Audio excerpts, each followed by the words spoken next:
신앙생활은 제가 살아본 결론은 신앙생활은 감사생활이에요. 정말로 내가 감당하기 어려웠던 이 세상 삶을 하나님 앞에 기도함으로 그를 기적으로 이적으로 다 헤치고 와서 오늘날 돌아보면 바로 내가 산 것은 험악한 세월을 사는 것뿐이고 그 험악한 세월 가운데서 우리가 하나님의 은혜가 아니면 오늘의 이 삶을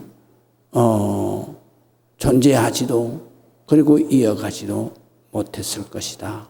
그래서 돌아보면 항상 우리의 인생은 험악한 세월 가운데서 바로 우리가 하나님의 도움을 받아서 살아낸 그 감사밖에는 없는 인생이다. 할렐루야.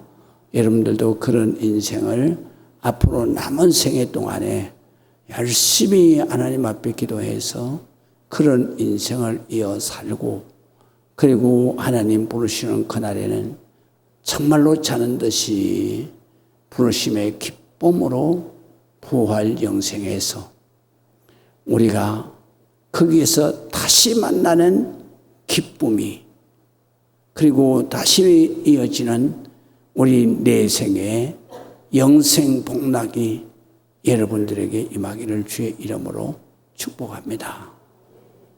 오늘 성경에 있는 말씀을 보게 되면 제가 늘 설교할 때마다 성경의 신구약을 합쳐서 딱 요약한 것이 바로 요한복음이다. 그 요한복음에 있는 말씀이 내게 적용되는 것은 믿음이다. 그래서 요한복음을 여러분들이 완전히 이해해야 돼요. 요한복음을 이해하고 요한복음을 내 삶에 적용하지 않으면 그 사람은 백날 천날 믿어도 헛믿음을 사는 거예요. 그러니까 교회는 나오지만 아무 생각도 없이 그냥 살아가는 거예요. 그런 인생을 뭐라 그래요? 막 사는 인생이야, 그거. 여러분은 하루를 살아도 그렇게 살면 안 돼. 막 사는 인생의 결과는 저주밖에 남는 게 없어. 그 저주가 내 당대에 끝나는 게 아니야. 내 삶을 본 자식, 손주들이 그렇게 살아요. 그러면 그 내가 사는 삶의 흔적을 보고 그리고 그대로 따라 사는 자식, 손자들까지 다 그 멸망의 길, 그 저주의 길을 가는 거예요. 그렇기 때문에 우리가 이 순간에 내가 완전히 변화되어야 되는 거예요. 그게 뭐냐? 바로 예수 그리스도로 거듭나야 되는 거예요. 제자 훈련할 때 장시간을 이 거듭남의 삶, 부활 영생의 삶을 제가 가르쳐요. 이게 쉽게 이해되는 게 아니에요. 그래서 요한복음은 복음서 성경 중에서 가장 어려운 성경이에요. 그렇기 때문에 이 성경을 강해하는 그 목사들이 드물어요. 어렵기 때문에. 그래서 영적인 체험을 확실하게 한 사람은 요한복음을 가르치는 거예요. 그래서 우리가 가장 중요한 것은 바로 요한복음의 말씀대로 거듭나야 된다. 거듭나고 예수 그리스도를 만나야 되는 거다. 그때부터 우리는 회개를 해도 그 회개 기도가 내 양심을 자유하게 하는 거예요. 양심이 자유할 때 우리는 기쁨을 누리고 평안을 누리는 거예요. 이게 이 땅 위에서는 행복이라 그래요. 하나님 나라에서는 그걸 말하면 복락이라 그래요. 그래서 복은 행복할 복자고 그 다음에 낙은 기쁠 낙자예요. 우리가 이 땅에서 바라는 게 뭐예요? 행복이에요. 기쁘고 즐겁고 평안하고. 그거는 어디에서 주어지느냐? 양심이 죄의식 속에서 해방될 때, 그때에 바로 기쁨이 임하고 어떤 환난이 와도 두려움이 사라지는 거예요. 죽으면 천국인데 뭐 세상에 겁날 게 뭐가 있어요? 이게 바로 거듭난 사람의 마음의 자세야. 그렇기 때문에 원수를 봐도 싸우려고 들지 않고 그 원수를 저주하고 그런 데서 벗어나는 거예요. 그 영혼이 불쌍한 거지. 그래서 그 영혼을 거듭나게 해달라. 그리고 그 영혼을 나와 같이 부활 영생하게 해달라. 그렇게 기도하는 것이 바로 뭐야? 축복하는 거예요. 그 영혼을 축복해요. 그래서 거듭난 사람은 세상의 모든 것에 다 여유를 가지는 거예요. 그리고 당당해지는 거예요. 그리고 담대해지는 거죠. 우리가 예수를 믿으면 바로 이렇게 변화돼야 되는 거예요. 이렇게 변화되는 과정을 요한복음이 쫙 제시를 합니다. 너희 인간들이 믿고 사는, 너희 힘으로는 도저히 살 수가 없어. 그 때문에 너희를 도와줘야 될 신이 필요한 거야. 그 신이 바로 너희가 만드는 우상, 생명도 없는 거, 그건 신이 아니다 이거야. 이건 우리 인간보다도 못한 무생물이다 이거야. 또 너희가 사탄마귀는 복이라는 게 없어. 사탄마귀는 항상 저주야. 너를 속이는 거라고. 믿으면 안 된다는 거지. 그러면서 하나님이, 전지전능하신 하나님이 너를 이 세상에 존재하게 했다. 이것이 성경의 핵심이에요. 그 때문에 그 하나님이 우리를 가장 거듭난 삶으로 영생복락을 하는 그러한 삶의 복을 받고 사는 건 뭐냐? 바로 내가 지은 죄를 회개해야 돼. 그래야 양심이 자유하는 거예요. 아무리 부자면 뭐예요?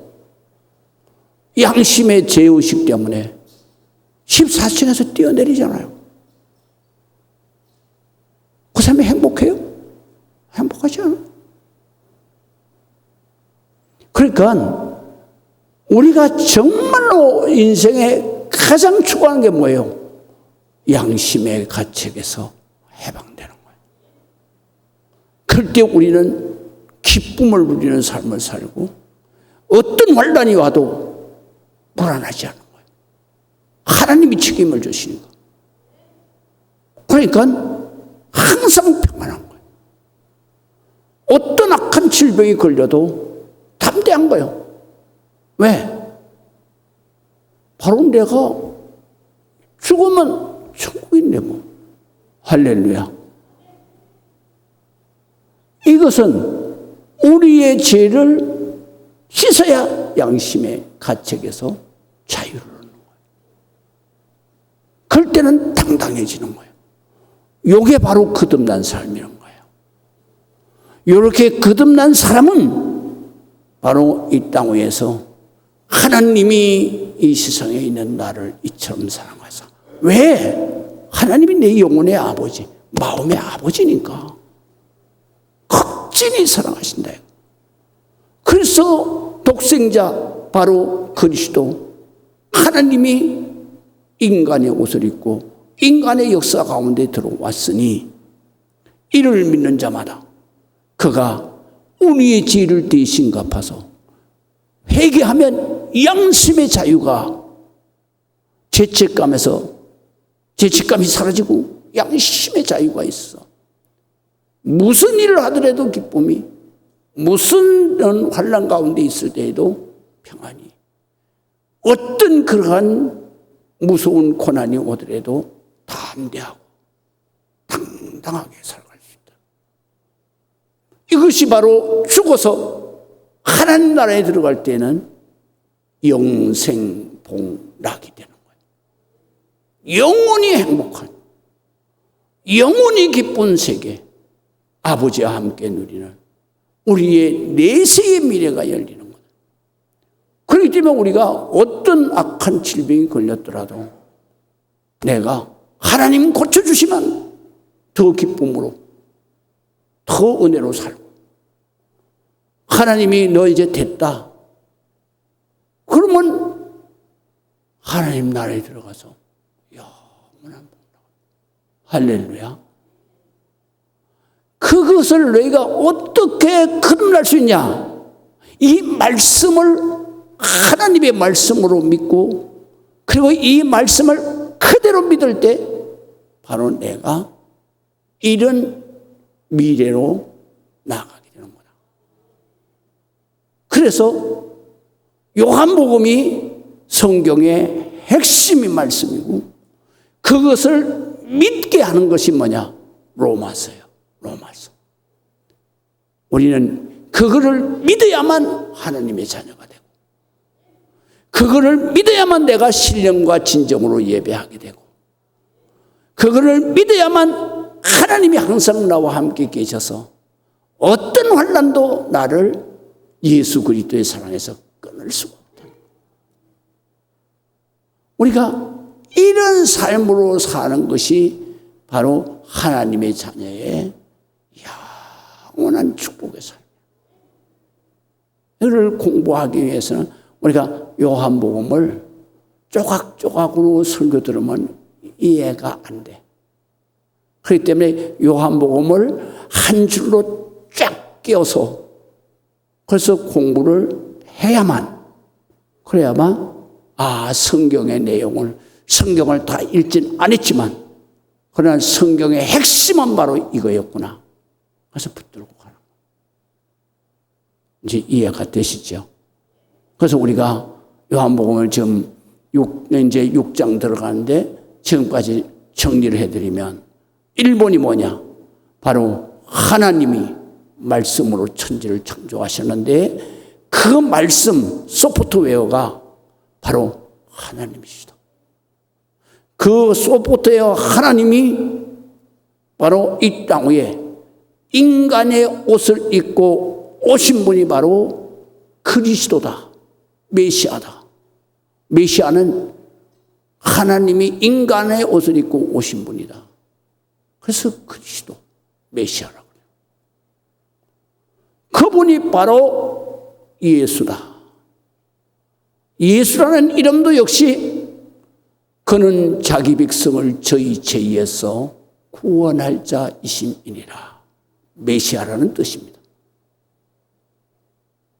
그래서 예수 그리스도를 믿으면, 그 이름으로 기도하면, 또 예수 그리스도를 내 마음속에 모시고 살면 영접하는 자, 곧 그 이름을 믿는 자들에게 하나님의 자녀가 되는 권세를 주셨다. 이게 말의 권세, 기도의 권세인데 이것이 요한복음 11장에 가면 16장에 가면 뭐라고 나오냐? 이렇게 말해요. 지금까지는 내 이름으로 기도하지 않았으나 예수 그리스도의 이름으로 기도하지 않았어. 그러나 이제부터는 예수 그리스도의 이름으로 기도하라. 그러면 내가 시행하리니 하나님이 반드시 그 기도대로 이루어 주신다. 그러니 네가 기쁨이 충만할 것이다. 할렐루야. 이게 바로 하나님 자녀의 권세. 그것이 뭐냐? 말씀으로 천지를 창조하신 권세를 말하는 거예요.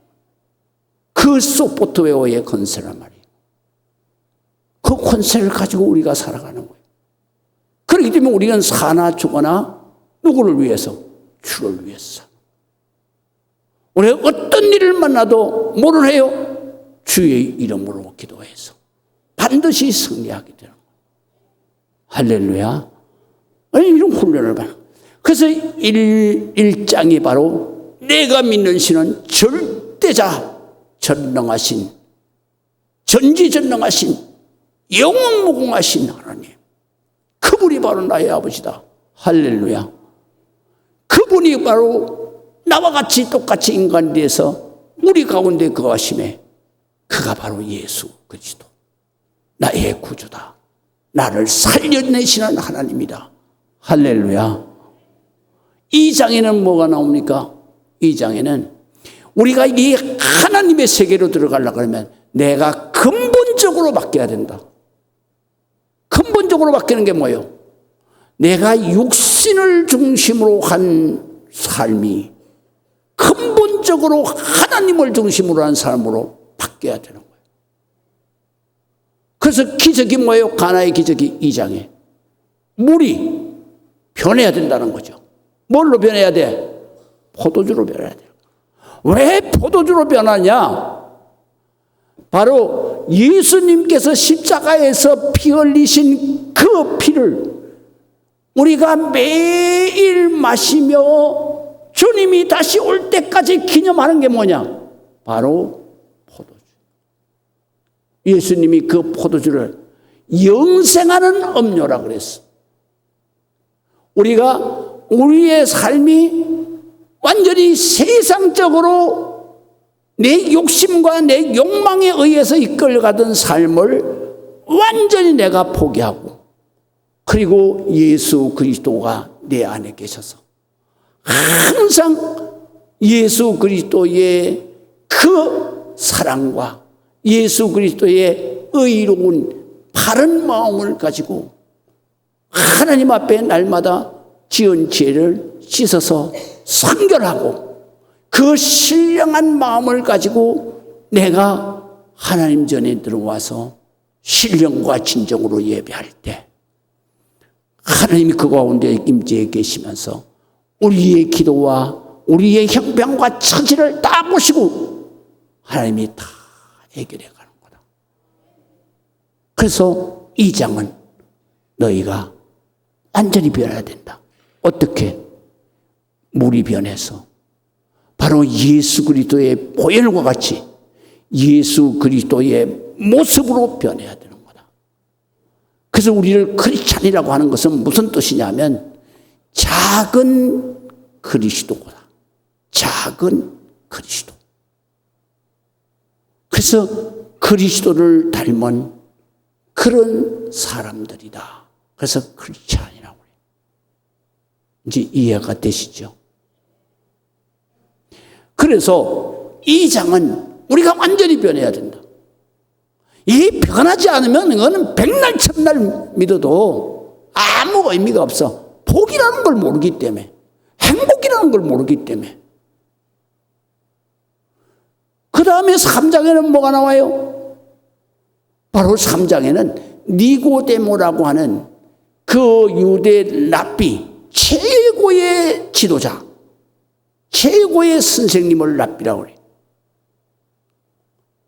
이 사람이 평생을 하나님의 말씀을 연구하고 가르치고 살았어. 예수님이 말씀하시는 영생을 모르는 거야. 그래서 예수님 앞에 찾아와서 그거를 물으려고 그러니 창피하잖아. 자기가 최고의, 지금 유대인들은 자기 일거수일투족을 다 보면서 그러면서 그의 가르침을 아멘 하는데 예수님한테 가서 자기가 영생인 걸, 영생이 뭐가 영생인지도 모르고 그냥 유대인들한테 영생이 있어. 너희가 하나님 잘 믿으면 영생하는 거야. 영생하는 거야. 그럼 영생이 도대체 뭐냐? 그래서 유대인들이 이 니고데모에게 영생이 뭡니까? 이렇게 물을까 봐 겁이 나는 거예요. 그러면서 예수님한테 찾아와서 말하는 거예요.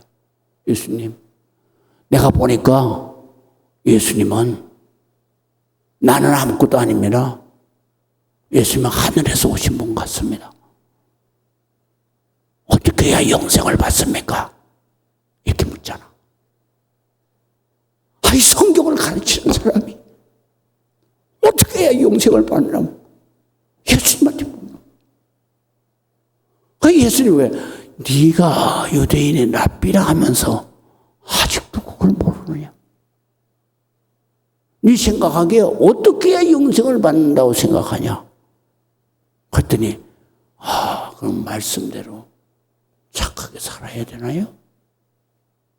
아니면 내가 어머니 뱃속에 들어갔다 나와야 되나요? 그래야 거듭나요? 바로 영생을 받는 건. 그럼 어머니 뱃속에 들어갔다 나와야 돼요? 그러니까 예수님이 뭐라고 하냐? 야, 네가 그래가지고 유대 랍비라고 하니 기가 막힌다. 그러면서 영생에 대해서 가르치는 거예요. 할렐루야. 영생은 말이야, 내가 거듭나야 되는 거다. 거듭나는 것은 네 마음에 하나님이 항상 계셔야 되는 거다. 하나님을 모시고 살아야 되는 거다. 그뿐만 아니라 내 죄를 회개해야 하고 내 죄값을 지불해야 된다. 그 때문에 구약시대 때에는 양을 제물로 해서 바로 죄값을 치렀지만 지금은 그게 없잖아요.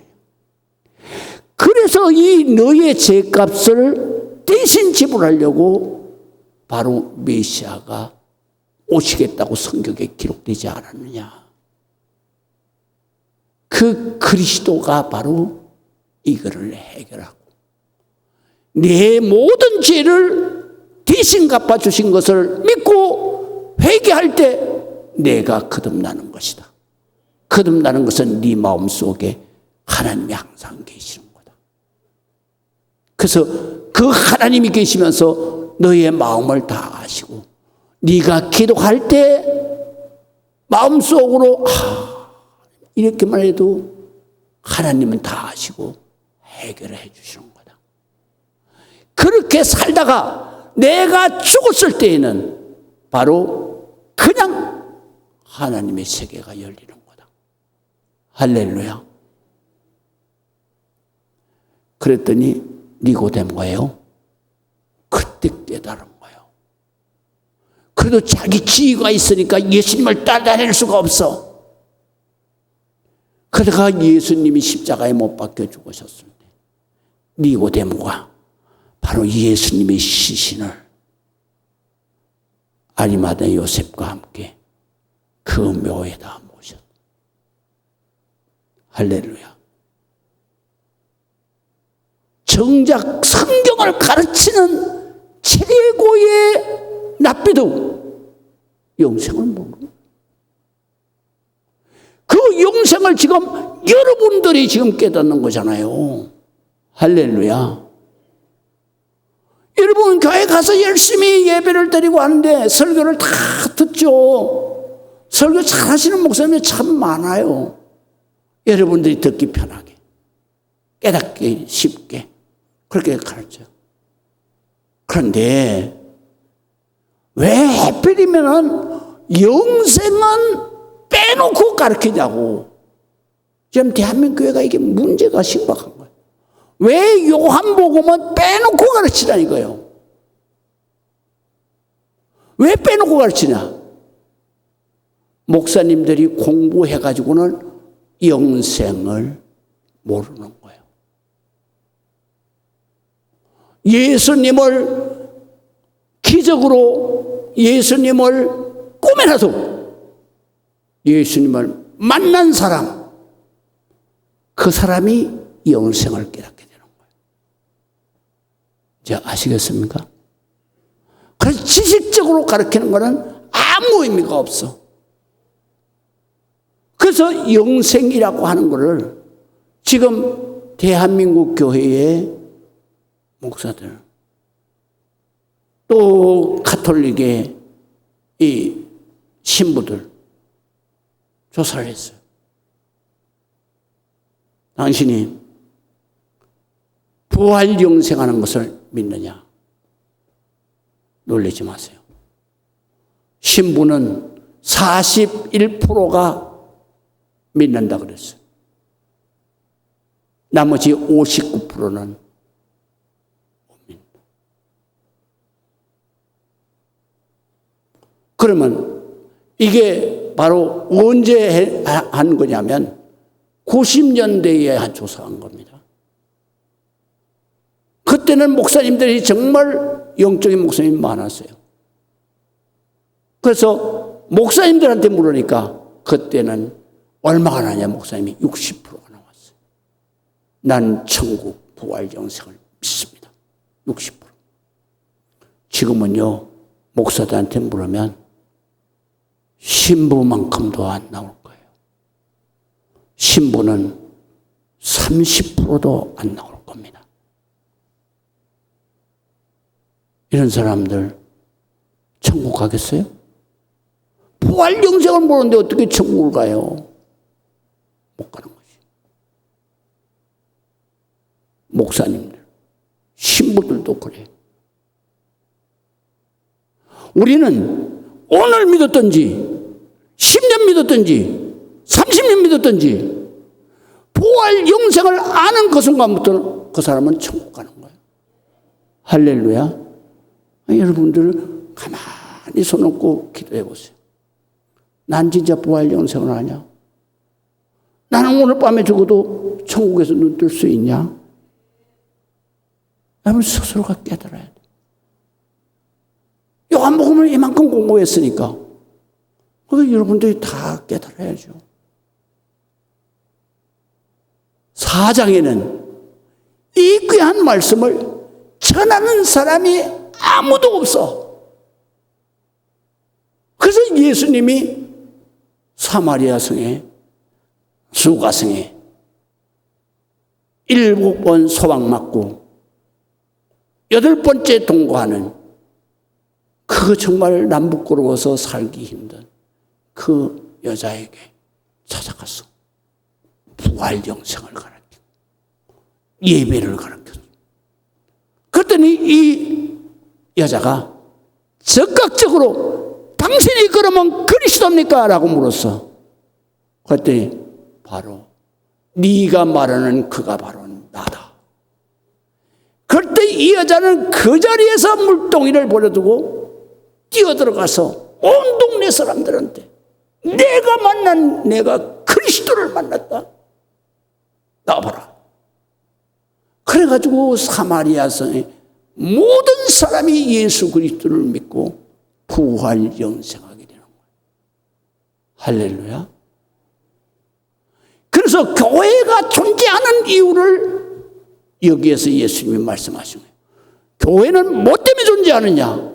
네가 이 교회에 와서 네가 기도한 거 모든 거 전부 잘 먹고 잘 되고 잘 살고 그래서 교회 나와?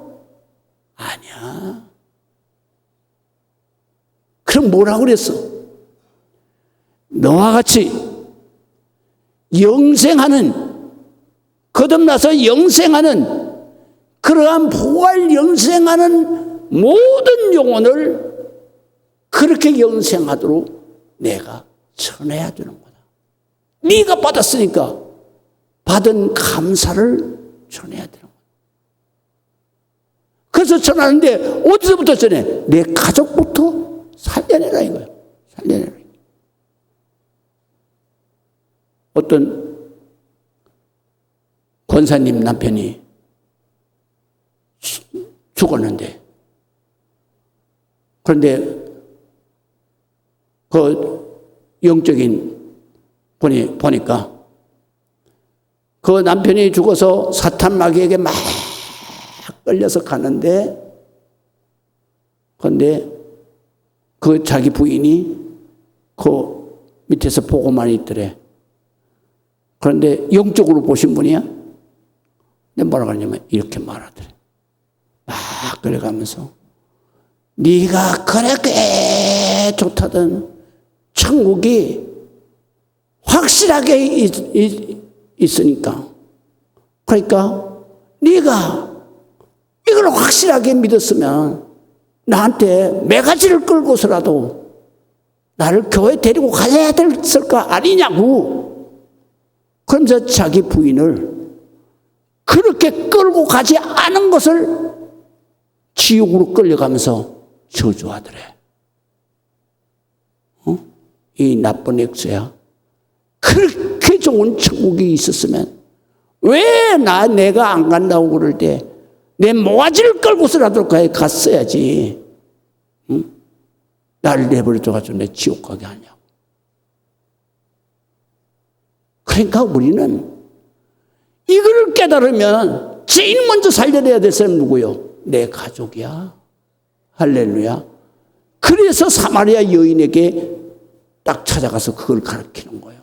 사마리아 온 동네 사람이 다 예수를 믿게 하는 거예요. 5장에는 뭐를 가르쳐요?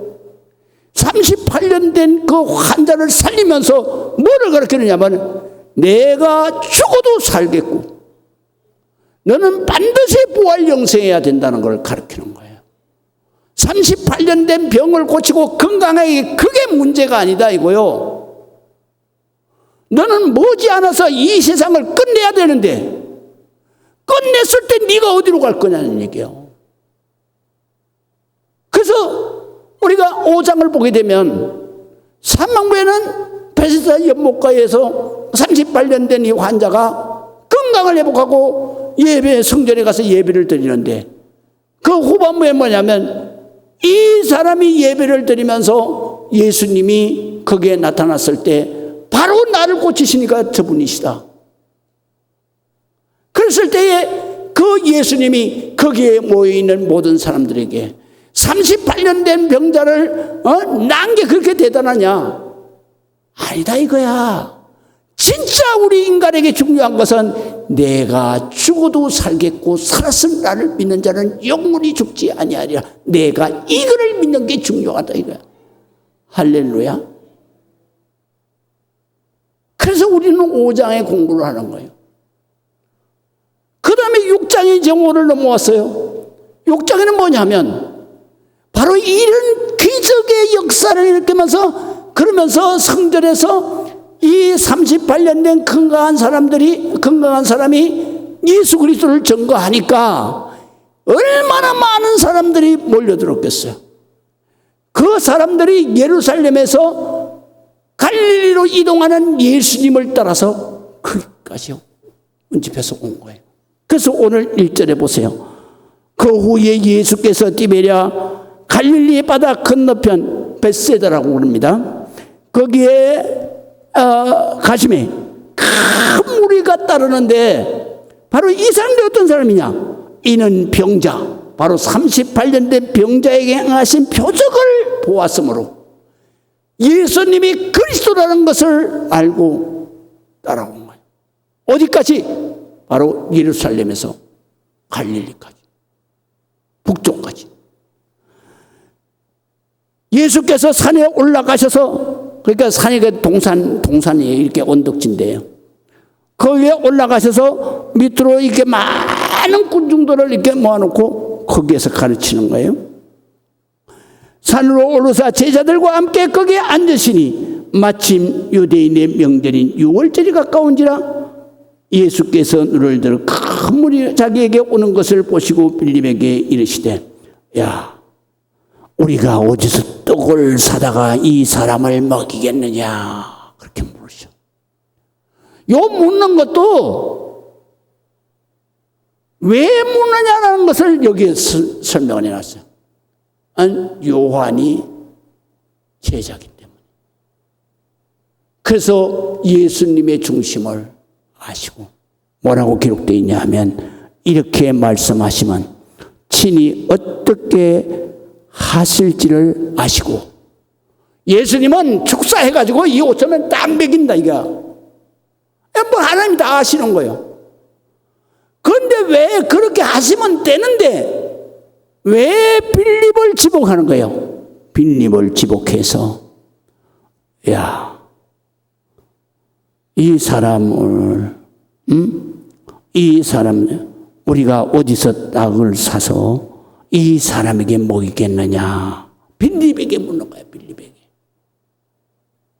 이건 예수님의 의도적인 질문이야. 왜 의도적인 질문이냐면, 빌립과 여기에 나오는 안드레가 원래는 세례 요한의 제자였어요. 요한복음 1장에 나와요. 그래서 세례 요한의 제자인데, 그런데 예수님이 세례를 받으실 때 하늘 문이 열리고 성령이 비둘기처럼 임하고 그 다음에 거기에서 주의 음성이 임하는데 바로 이는 내 사랑하는 아들이다. 메시아다 이거야. 독생자다 이거야. 그렇기 때문에 너희는 이 메시아의 말씀을 잘 들어라. 그거를 보고 그리고 이제 많은 세례 요한의 제자들이 예수님을 따라가는 거예요. 그런데 빌립과 안드레도 세례 요한의 제자인데, 그런데 세례 요한을 따라서 이제 다니는데 예수님이 저만쯤에서 이렇게 거니시는 거예요. 그거를 보고 세례 요한이 저분은 그리스도시다 그랬어요. 그러니까 빌립과 안드레가 우리는 그리스도의 제자가 되기 위해서 세례 요한에게 왔는데 저분이 그리스도라니까 우리 저분 따라가자. 그래서 예수님한테 가서 예수님한테 가서 이제 예수님을 따르게 된 거예요. 그러니까 예수님이 예수님 앞에 이제 이 두 제자가 당신이 진짜 그리스도십니까? 라고 물으니까 그러면 나 있는데 한번 와봐라. 그래서 이제 두 제자가 갔단 말이야. 가서 보니까 사람 사는 데는 밥이 먹는 데가 이런 데 있어야 되잖아. 그런데 예수님이 거처하는 데는 아무것도 없어. 빈들에. 그때 이 두 사람이 깨달은 거야. 이분이 사람이 아니구나. 하나님이시구나. 깨달았어. 그래서 제일 먼저 안드레가 자기 형한테 형인지 동생인지 모르겠어. 형제라고 하면 표현이 됐어. 베드로에게 쫓아간 거예요. 그래서 베드로를 우리가 그리스도를 만났다. 가자. 그러니까 베드로가 갔어. 예수님이 딱 베드로를 보자마자 너는 시몬이라고 부를 게 아니야. 너는 베드로라고 불러야 돼. 그 한마디에 베드로가 무릎을 탁 꿇고 주는 그리스도십니다. 하나님의 아들이십니다. 고백. 그거를 봤던 빌립이 머리가 잘 돌아가. 빌립은 안드레가 예수님한테 인정받네. 그래서 자기도 얼른 쫓아가서 자기 친구 나다나엘을 내가 그리스도를 만났는데 가자. 그랬더니 나다나엘이 뭐라고 했냐. 이 나사렛에서 뭐 선한 게 나겠다고 그러냐. 근데 한번 와봐. 그래서 데리고 갔어. 그때 예수님이 나사나엘이 딱 오는데 뭐라고 하냐면 너는 참 이스라엘이다. 너는 진짜 이스라엘, 진짜 진실한 이스라엘 하나님의 백성이다. 이런 말이거든. 그러니까 나다나엘이 깜짝 놀라면서 뭘 안다고? 나를 보고 진실한 진짜 이스라엘이라고 그러십니까? 그러니까 예수님이 뭐라 하냐면 네가 나무 밑에 있을 때, 무화과 나무 밑에 있을 때 내가 봤다. 이런 거예요. 나다나엘이 무화과 나무인데 무슨 짓을 했는지는 몰라. 아무도 몰라. 지 혼자 갔는데. 아마 거기에서 죄를 지고 회개기를 했는지 모르겠어. 그 말 한마디에 나다나엘이 그냥 잠복을 하는 거야. 나만 가서 했는데 어떻게 달라라. 그 자리에서 나다나엘이 무릎을 꿇고 주는 그리스도십니다. 제자가 되고. 이 두 제자가 예수님을 따라다니면서 예수님이 다 아시잖아. 빌립 저놈은 항상 날 따라다녀도 믿음이 없어. 머리는 좋아. 계산은 빨라. 그러니까 빌립을 이 시간에 예수님이 변화시키는 거예요. 안드레를 변화시키는 거예요. 그리고 빌립은 항상 계산을 하는데 하나님의 능력을 믿지 않으니까 부정적이야, 모든 게. 그래서 예수님이 빌립에게 이 질문을 했을 때 빌립이 부정적인 답변을 내놓을 줄 아셨어. 그래서 뭐라고 기록되어 있냐면 이렇게 기록되어 있어요. 우리가 어디서 떡을 사서 이 사람들을 먹이겠느냐 하시니 이렇게 말씀하시면 친히 어떻게 하시는지 다 아시고 빌립을 시험하고자 하십니다. 할렐루야. 성경에 이렇게 자세히 보면 다 기록이 되어 있는 거예요. 이렇게 물은 것은 네 믿음을 고치라 이거야. 오늘도 똑같아요.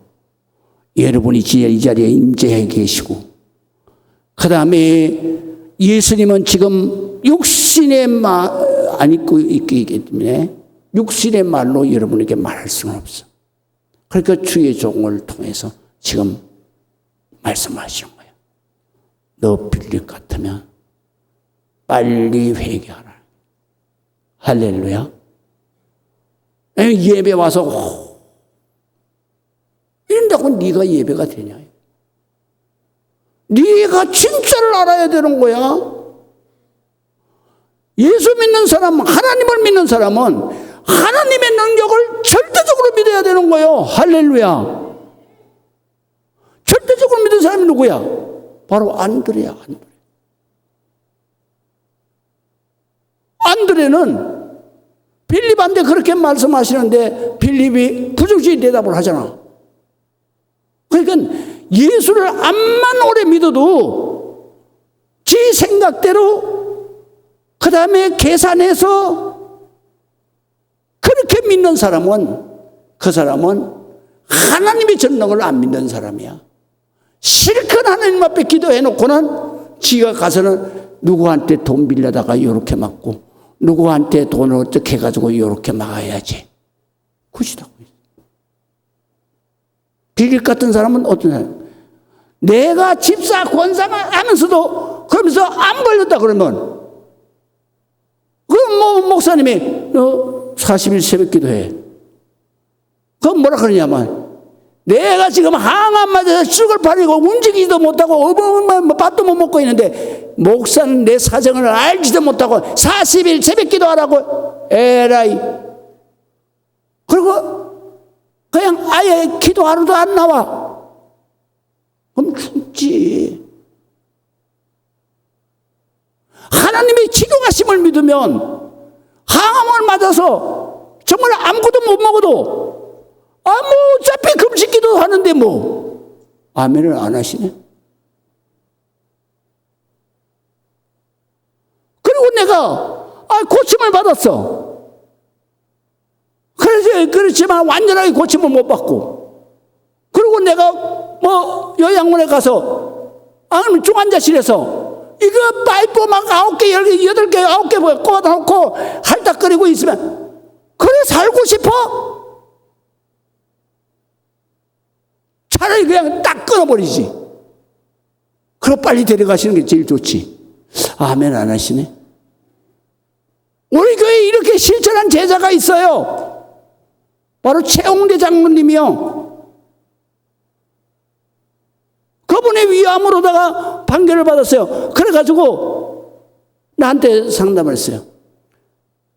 저기 어느 병원에 갔더니 개복을 해서 잘라내야 된다. 그리고 아주대병원에 갔더니 개복하지 않고 그 다음에 내시경으로 해서 구멍만 3개 뚫어가지고 그래 수술을 한다 그런다. 목사님 어느 쪽으로 해야 됩니까? 그래서 내가 두말할 것도 없이 내시경으로 뚫어보서 해. 이유를 내가 가르쳐 줄까? 개복을 하게 되면은 이 째고 한 그 살이 아물라 그러면은 거기에 세균이 침투해가지고 거기에서 다 그게 좀 염증이 생기면 그거 치료하다가 죽어.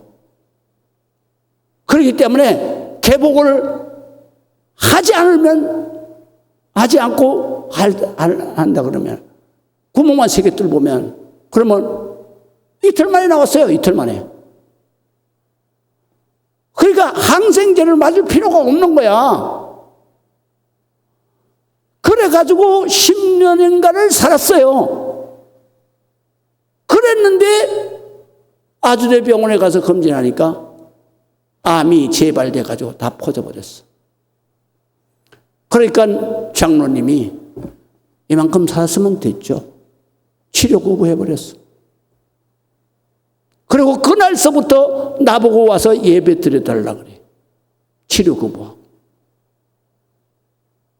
그래서 내가 예배 드렸어요. 장로님이 그렇게 결단을 하셨으면 장로님이 믿음대로 하세요. 그리고 15일 금식했어요. 병원에서 난리쳤죠. 죽는다고. 그래서 장로님이 나 빨리 천국 가고 싶어요. 의사도 아무 소리 못해. 나 죽거든 이 시신 아주대 의대생들한테 기증할 테니까 연구하라고. 그러고 나서 15일 금식하고 그 다음에 정신이 싹 나가버렸어요. 그리고 일주일 계시다가 가셨어요. 그리고 시신은 아주대 병원에 기증했고 그래서 다 연구를 하고 그 다음에 3년 동안 연구하고 그거를 다 분해했던 거를 다 꾸며가지고 3년 후에는 시신을 유족에게 돌려줄 때 그때에 바로 유족이 받아가지고 화장해서 그래서 아주대 병원에다가 바로 낙골당을 만들어서 기정자 낙골당에 들어가 계시고 이게 진짜 믿음이지. 아멘 안 하시네. 그 중환자실에서 3년 4년 있어야 되겠어? 우린 그러기 때문에 비리과 같이 계산하지 말라고. 하나님을 전능하시니까 무조건 믿는 거예요. 주님의 손에 들려주셔서 주님이 들고 축사만 하시면 해결이 되는 거야. 믿으시면 아멘. 그래서 마가복음 16장에 뭐라 그래? 어떤 병이 걸렸을지라도 손을 얹어서 주님이 기도하면 나을 것이다. 이거 그대로 믿는 거야. 믿으시면 아멘. 그렇기 때문에 신앙은 절대로 계산하면 안 돼. 하나님은 계산에 속한 분이 아니요. 전능하신 분. 말씀으로 다 해결이 되는 거예요. 그렇기 때문에 우리 성도들은 자 8절에서 9절 보세요. 제자 중에 하나 고 시몬 베드로의 형제 안드레가 예수께 여짜오되 여기 한 아이가 있어서 보리떡 5개 물고기 2마리 그래서 오병이어는 바로 5 떡병 그래서 5병 그 다음에 2이 그리고 물고기 해서 5병이요. 이건 분량이 얼마나 되느냐? 어린 아이의 한 끼 식사야. 그 떡이 뭐 이렇게 큰 떡이 아니고 우리 서울에 올라오니까 송편을 야만하게 만들었더라고. 동그랗게 한 입에 쏙 집어넣게. 그 정도 크기로 5개야. 그리고 물고기는 거기에 우리 붕어 같은 그 크기에 붕어하고 똑같이 생겼어. 그 고기를 베드로 고기라 그러는데 그거 2마리. 그게 한 끼 도시락이야. 그거를 어떤 아이가 우연히 싸우는 것을 안드레가 보는 거예요. 보는 순간에 저거 가지고 뭐 어떻게 안 되지만 그다음에 예수님 앞에 갖다 드리면 뭐 역사가 일어나지 않을까. 이렇게 생각을 해도 예수 믿는 사람은 긍정적인 생각을 하는 거예요. 맨날 계산해가지고 아이고 나는 망할 수밖에 없어. 나는 죽을 수밖에 없어. 그 지가 말한 대로 가는 거예요. 그 성경에 뭐라 그러냐. 민수기에 이렇게 말했어. 네가 말하였지 않느냐. 네가 말하는 대로 될 것이다. 예수 믿는 사람은 절대로 죽어도 바로 긍정적인 말을 해야 돼. 그래야 내가 죽어도 사는 거야. 할렐루야. 그랬더니 안드레가 이거 어린아이 한 끼식사밖에 안 되는데 이거 가지고 어떻게 5,000명을 다 먹여? 그러나 우리 주님 앞에 갖다 드리면 우리 주님은 전능하신 하나님이시기 때문에 뭐 일을 내실 거야. 이거지. 할렐루야. 이게 바로 우리가 믿어야 할 믿음의 표본이야. 믿으시면 아멘. 어떤 경우에라도 우리는 부정적인 생각을 하죠. 왜? 나를 도우시고 나의 아버지가 되시는 하나님은 전능하신 하나님이야. 어떤 것도 다 해결할 수 있어. 그래서 안드레가 갖다 드리자마자 예수님은 뭐라 그러냐. 제자들에게 다 앉으라고 그래. 그리고 딱 들고 기도하시는데 계속 나와. 할렐루야. 이거 구약에도 계속 나오는 거 있죠. 사르밧 가부의 그 밀가루 통하고 기름병이 계속 나와. 3년 6개월 동안. 아멘 하나님.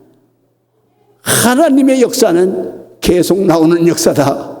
할렐루야. 계속 나오는 역사.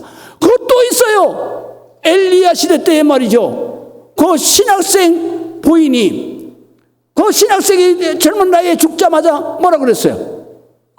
빚이 너무 많은데 우리 큰일 났다고 우리 식구들 다 종으로 팔려가게 생겼다고. 그러니까 엘리사가 뭐라 그러냐면 너 집에 있는 게 뭐냐? 그랬더니 먹다 남은 기름 그거 있습니다. 그러니까 빨리 이웃 사람들에게 바로 그릇을 빌려다가 내 집에 가득 채워놔라. 그래놓고는 엘리사가 가서 딱 기도하고 난 다음에 붓는데 이게 끊임없이 나오네. 할렐루야. 그래서 도가지 뭐 한 바가지 뭐 다 채우고 난 다음에 딱 끊어졌는데 뭐하는 엘리사가 이것 가지고는 너 평생 먹고 살만하지? 예. 빚이거 다 갚을 게 있겠지? 예. 빨리 빚 갚고 그리고 이 자식들하고 이거 가지고 먹고 살아. 평생 먹고 살 거지. 이게 바로 믿는 자의 축복이요. 할렐루야. 하나님 앞에 가면은 한 병도 안 되는 반병짜리 기름이 끊임없이 나와. 평생 빚을 갖고 평생 먹고 살고도 남을 것이 하나님은 그렇게 축복하신 거예요. 그게 바로 오병이어의 축복이다. 믿으시면 아멘.